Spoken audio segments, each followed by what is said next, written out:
On this episode of ResiWeek, we talk InfoComm for residential dealers, the Integrated Life event, and Apple TV gets an update. All this and more on this episode of ResiWeek. The network for the AV industry. What are you listening to? This is AV. This is AVNation. This is AVNation. This is ResiWeek, episode 122, live at InfoComm. Support for AVNation is brought to you by Access Networks and by HD Base T. Welcome to ResiWeek. This is your weekly wrap-up of all the latest news and stories for the residential AV industry. I'm your host, Matt D. Scott, for AVNation.tv. Today we are recording in lovely Las Vegas, Nevada at InfoComm 2018. And with me today, I've got Ken Eagle. He is the Global Director of Sales and Training for Athlona. How are you, sir? Man, I am great. Enjoying this 106-degree weather. Isn't that wonderful? Balmy. Love it. Just great. It's dry, though, so it doesn't matter. Easy. And we have George Tucker. He is an industry educator and contributor, writer, etc. How are you, sir? I'm doing well. Excellent. Wow. That's all you dry got. heat. Yeah, dry heat. Yeah, dry heat. Yeah. You can't walk 500 feet. No, not at all. Gentlemen, I want to get right into it today. We're at InfoComm 2018, obviously, and the show is going to open tomorrow. It's going to be a big deal. All the VIXA members, in theory, shall be here. There'll be all kinds of commercial integrators. There will also be some integrators from our channel. Some residential integrators will be here, touring the show, seeing what's out there. As we're watching this shift of residential dealers expanding into light commercial, light hospitality, things such as that, how important is it for them to come to a show such as this to gain that knowledge and see some of those products that are available? Because you guys are a great example. You show at CEDIA, you show at ISE, you show here. Yep. You cross both of those markets really, really well. But there are manufacturers here that don't show at ISE or don't show at CEDIA that could be effective for residential dealers doing light commercial. How important is it for residential integrators to realize that this is a valuable show for them? Well, I think it's very important. Speaking from an Athlona standpoint, from the orange shirt, we do have dealers that cross both those marks, and we show a lot of the same product at both shows. We have similar sales teams covering both shows. So for those folks to get in and come to our show here, they're going to see technologies, they're going to see products that we're announcing at this show that cross a lot of different market spaces. So you come to this show, and if you're a residential dealer, you may see things that inspire something that you're doing in the home, or like many of our residential dealers, you're going to see light commercial applications. Yeah. Right? And we have a ton of light commercial solutions right here. And as the industry moves forward, we're seeing this progression. You walk on the show floor. Yeah. Everything's moving to this AV over IP network space, yep. Right? And that's not just in the commercial market space, that's in the residential market space as well. We carry products that blend those together seamlessly. Yeah. Our OmniStream line of product, you've got it made for Pro, you've got it made for Resi, two pieces talk together for each, and they both fit into the light commercial space. So this is a key show, I think, for the Resi dealers to come in and see. Not only do they get access to the products that we have, right, but we have unique partnerships with many other brands out there, yeah. And this is a great chance for them to see maybe what they're missing in solutions from other partners too. Very good. George, to kind of build on what Ken was saying, there are a lot of opportunities out there in light commercial. You see dealers getting into it, but a lot of times they may not realize or understand the best way to go after that market. Coming here can open their eyes. And on the flip side of that, it can also show them ways and products that they can use that are honestly designed for commercial, but have a great place in the home. I remember talking to an integrator who was extensively using ClickShare in residential because that homeowner worked at home a lot and wanted to not only utilize that for work purposes, but also for streaming his laptop to the TVs throughout the house. How do they not get caught in the vastness of this show? Because it is significantly bigger than a CEDIA show. Absolutely, yeah. Well, first of all, they have to be aware of what they're looking for, right? I mean, you can get lost in this. You don't want to get lost, say, in the pro audio industrial staging section. Might not. Especially with the foggers, you might get lost anyway. Yeah. But so you have to avoid that, right? It's like anything else that we do as journalists. Plan what you're going to attack, find out what you need to look at, and then at the end of the day on Friday, if you're here for that long, then you can look at some of the more oddball, interesting stuff that might inspire you. Right. But there, as you both were saying, there is some back channel that happens. We went from the iPads and iPhones wanting to be integrated into the commercial from the home to some of that stuff actually coming backwards. I mean, IoT basically was a building of IoT kind of stuff that really was making its way back into the residential finally. Right. So there's that application and implementation on both sides that I think you see here. Just as you were saying, you have products that go in both applications. There are ways of saying, hey, can I apply that? Or what does my end user want? I know what they want in a home. Now I'm seeing what they want in the commercial space, and I can apply that. It's not just hanging a TV over a fireplace. It's what is the maximum viewability for that for a huddle room or for a meeting space, then you have to apply that. And that's where I think some of those classes come into play for someone coming here for the first time or as a residential installer. Look at those very specific classes that say, yeah, here's the sort of standards of what's going on and what you have to be aware of, which they're all over the place, but they're very helpful. Excellent, very good. All right, let's move on to our next story. This year was the first year that AVIXA, in a partnership with Parks & Associates, put on an event called Integrated Life. It was a look at the residential technology environment and how there are opportunities there, I guess is kind of the best way to say it. George, you were able to attend this today. Can you give us a quick overview of what was covered and kind of how it fit here? All right. So the premise was the ubiquity, or I guess the growing ubiquity of smart devices. In particular, they were focusing a lot on the smart speaker systems. Right? How does this integrated life of products that have now become part of everything we do, transferring from your iPhone or mobile device to your home? So the Alexa speakers, the Google Home, I think even Apple has one, although it wasn't doing so well, right? But what this dovetails into, let's start backwards. Apple just yesterday or 2 days ago announced that HomeKit will have Siri integration with some major manufacturers. Crestron, Savant, Control4, possibly more to be announced. Yeah. That's one, first of all, their stealthy way of finally making their home of the future that all these companies have done for decades using their own equipment to finally be real. If you've noticed, your control panel on your iPhone now has HomeKit in it, which means that they're looking towards implementing something that says, don't search for your app, don't go Google, fiddling around to try to find it to then turn on the lights. You'll have the one that you flip up, click it, lights, done. That's a big step towards the integrated home being this one seamless Internet of Things, as we've been calling it, on a different platform is real.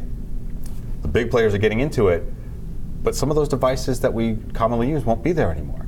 They'll be going through the architecture of an Alexa, a Google Home, or the others. Right. You see there's a couple of companies showing here that I haven't gone to see yet, but was it Intimate and Control Envy are all talking cloud platform, simple access, user definable. So what they were really talking about was this. Are these clients getting into home automation? How are they getting into home automation? And what degree do they want then to bring a professional in?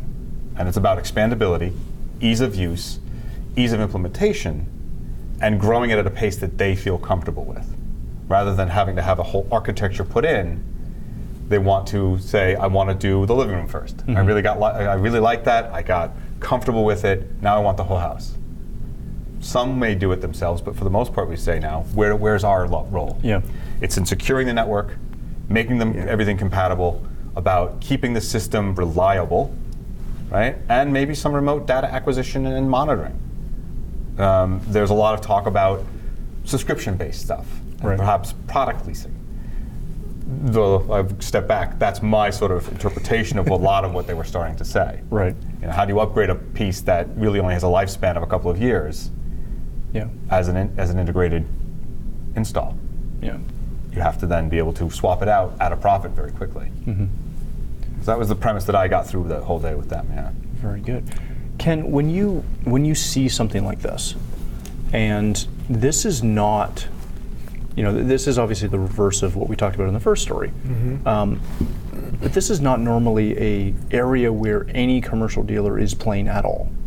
The normal, stereotypical VIXA company, they want nothing to do with residential. They usually have no idea even how it works or how it functions. Why was this, why do you feel that this venue seemed to make sense for Parks and Associates to come and do that here? Because to me, it doesn't seem to compute and doesn't fit. Yeah, I agree. It seems odd. I didn't see the event, so I don't know all the details here. But my thought would be there's a couple of reasons why maybe we have some cohesion between these, right? The conversions to the IP network, it's happening ubiquitously across residential and commercial. So we're seeing audio-visual control data being streamed over a network on this channel, and that's happening more and more every day. So maybe this is a place to showcase some of that and see what's there. I think along with that comes things like IT security, and whether it's mobile, wireless devices, consumer devices, pro devices, or anything in the residential environment, there's IT security wrapped around that. And I think another thing that's real important, particularly on the resi side, and I think there's a little bit of tie over on the commercial side, is HDR. HDR video, right? That is one of the biggest drivers that we see right now on the residential side. It's a driver on the commercial side, not as big. But it's industry specific. It's industry specific, but there's certainly some of it here. And so maybe there's a little bit of crossover in that right there. There's definitely interest in it. There's a lot of misinformation about it. And there's a lot of people who want to know some more about it. And there's a lot of brands in different areas who are dealing with HDR. And as we get into the AV networks, and we're into gigabit network, and we're into 10 gigabit networks, and we're into HDMI 2.0 with 18 gigabits of bandwidth and compression, there's so much to know about all of that, that whether you're at a CEDIA show or an AVIXA show, there's a place to learn some of that information, to see some of those products, and to find out what that technology is really like, and if it does fit, where our application is calling for it. So let me ask you guys this: how far down the road is it going to be before we? I don't want to say see that this type of an event is a success, but how far before we see whether this becomes like a one-off, as far as trying to bring some of the residential things to the commercial guys, the commercial integrators, versus a long play, something that they're slowly going to work at to bring those two disciplines together. Well, I think it's my opinion that I think this is a test right now, and I think maybe this is happening fast. I don't know anybody on the inside that's giving me any information, but look at ISE. We already bring both shows together there, right? Why would we not do that here as well? I mean, I've been on the road all this year, and here at the show, talked to a number of dealers who go to both. And they ask me, are they ever going to have one show here like you do at ISE? I don't know the answer to that, but I can certainly see that, and I can see that sooner than later. Okay. George, any take on that? What it requires, as you and I have discussed frequently, is about the ability to combine the IoT, well, not the IoT, the internet or the networking capabilities. There's a sort of difference in what an enterprise class commercial network is and what we put in home. Now, we've often advocated that it should be an enterprise class in the home. There's resistance to that. We can have that argument at another point, but that should really be. Combining those two is where that really will happen. And because the gear transfer, as we talked in the first story, that technology transfer is going both ways now, from the iPads going into the business and backwards with some of the IoT type stuff and this. People are going to want to utilize that voice control that they have at home, or that integrated system that knows from something that's on them or in them or whatever it is, that when I get into my office, it does what it's supposed to do just like it does at home. Are we looking at this from the wrong side? Are we looking at this, or maybe am I looking at this from the slightly combative? Why are they offering this to my competitors who are going to come in and try and squash me as a residential integrator with the potentially larger firms that are in commercial? Should we be looking at this as commercial finally recognizing that there are a lot of advances in residential that have slowly crept their way in? You look at Apple TVs, they were in the home long before they were in a boardroom. And they were usually brought into a boardroom because that CEO or that VP had it at home and loved it and wanted it in his boardroom. Are we looking at this the wrong way? I don't know. It seems to me, I think it kind of flipped the other way than what you described. You know, what I got from your question was, would the residential guys be concerned that the commercial guys are creeping into their business? Yeah. I sort of feel like it's the other way around. Are the commercial guys concerned that residential guys are coming in here and taking off a lot of the light commercial jobs that we're used to doing? Right. I think the commercial guys would be more against that. Interesting. All right, gentlemen. This week was WWDC with Apple in San Fran. I believe it's San Fran. Was it San Fran? I never forget. Just say the Bay Area. Yeah, the Bay Area. There you go. In Silicon Valley. WWDC is always a big software event. They don't really release hardware. They're doing all kinds of, iOS updates and Mac OS updates and things like that. One of the things that was announced that obviously our industry followed very closely, but the mainstream, standard tech media did not seem to really pick up on, was their announcement and bringing, I believe it was Crestron up on stage, and talking about how they are now going to allow Siri voice commands to work directly with a Crestron system or a Savant Control4 and I think a couple other integrating partners. That's a big deal for us. That's a really big deal. And George, you alluded to earlier when we were talking about integrated life, how they're working on the HomeKit as the hub. And I think that's a really big step, because currently we're having to launch an app. It's not natively baked into the device that we have with us all the time. George, this announcement is a big deal. We know it's a big deal, even if it's just a big deal within our industry.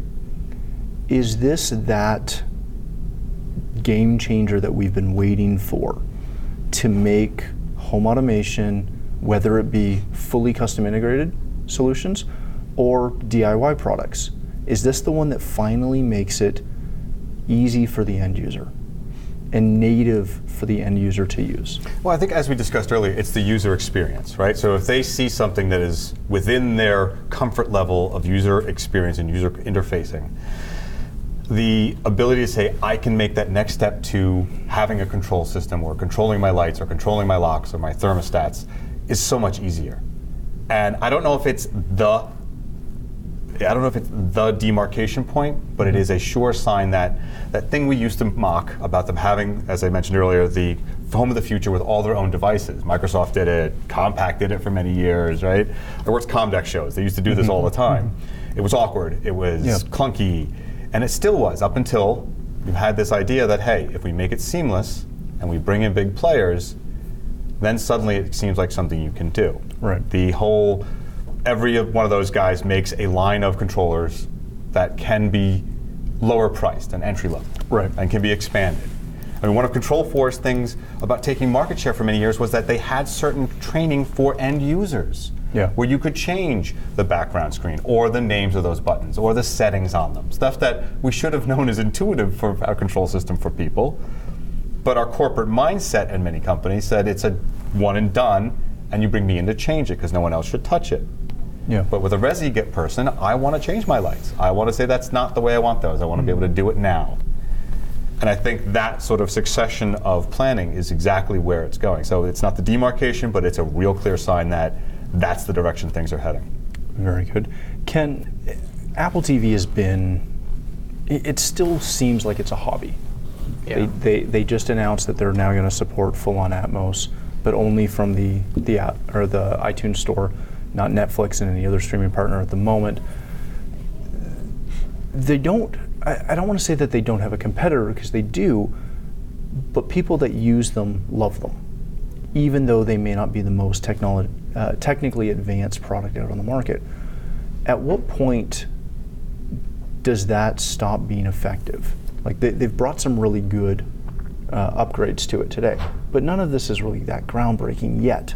There's potential for it, but it's still not there. What's it going to take for, like, are these kind of moves enough to continue making it a viable product? I think that these kind of moves are positioned to reach the integrator, right? Because I don't think that, like you said, it's a hobby. The integrators, integrators I think sell Apple TV because the customer wants this consumer product or something like this consumer product. So this is a move to try and get the integrator to do more and to make them feel like maybe they've got some stake in this. But I don't know that this takes it beyond a hobbyist tool just yet. Okay. I think there's probably got a little further to go. I can tell you though, my family, my wife and my 2 girls, they love Apple TV. Yeah. That's what we use. They like the simplicity of it. They like how easy it is to use. But a lot of the integrators I work with, they sell it out of a necessity, but I don't know that it's their preferred way to make money. Well, I don't think it's a money-making product. And I think that's a bit of a larger debate when it comes to these DIY products, but it does. It solves the problem and clients love it. Right. Did you have something, George? Yeah, well, I was going to say, you mentioned the DIY thing and about how, where does that fit in and is it taking or giving? Just for history's sake, remember that radios were once a DIY. People, when you bought a radio, for the most part, in the very early days of it, even with a commercial radio present, you built your own radio. Yeah. Computers were mostly DIY. Right? Not many people build their own computers anymore. It's the super duper gamers, and now they've got Alienware and all those other systems that they can do. And so was like DVRs. DVRs were completely DIY homespun for many years. And that then was tagged on by companies going, we can make a profit off of this, making it reliable, secure, and easy to use, rather than having to dig into the Linux and figure out how to set those commands up and all that kind of stuff. So there is a progression there that says it can become professional, and at a certain point where the client says, I want it to work, I don't want to touch it. Yeah. Very good. All right, gentlemen, let's leave it there. Ken, if people want to connect with you, find out more about Athlona, if they're here, catch you on the show floor, where can they get all of that information? You can always see us in Hall C, booth 3576 if you're here. Otherwise, atlona.com, that's the place to go. You access our Atlona Academy training on there. All of our products and our videos are there as well. Excellent. Thanks again for joining us. Pleasure. George, if people want to connect with you, catch up on your writing and where you're teaching next? Well, as always, it's any social media platform. It's Tucker Twos. And I'm here on AVNation, and I write for several trade journals, including the stuff Residential Systems, Commercial Integrator, and many others. Excellent. Thanks again for joining us. For myself, if you'd like to follow me, you can find me at Matt D. Scott on Twitter and any other social network. But more importantly, please stop by avnation.tv. You'll find this show as well as a wide variety of other shows with all the verticals that we cover. When you visit the website, please take a moment to check out our underwriters. We are extremely thankful for their support and ask that you support them as well. Thanks again for watching. That's all the time we have for this episode of ResiWeek.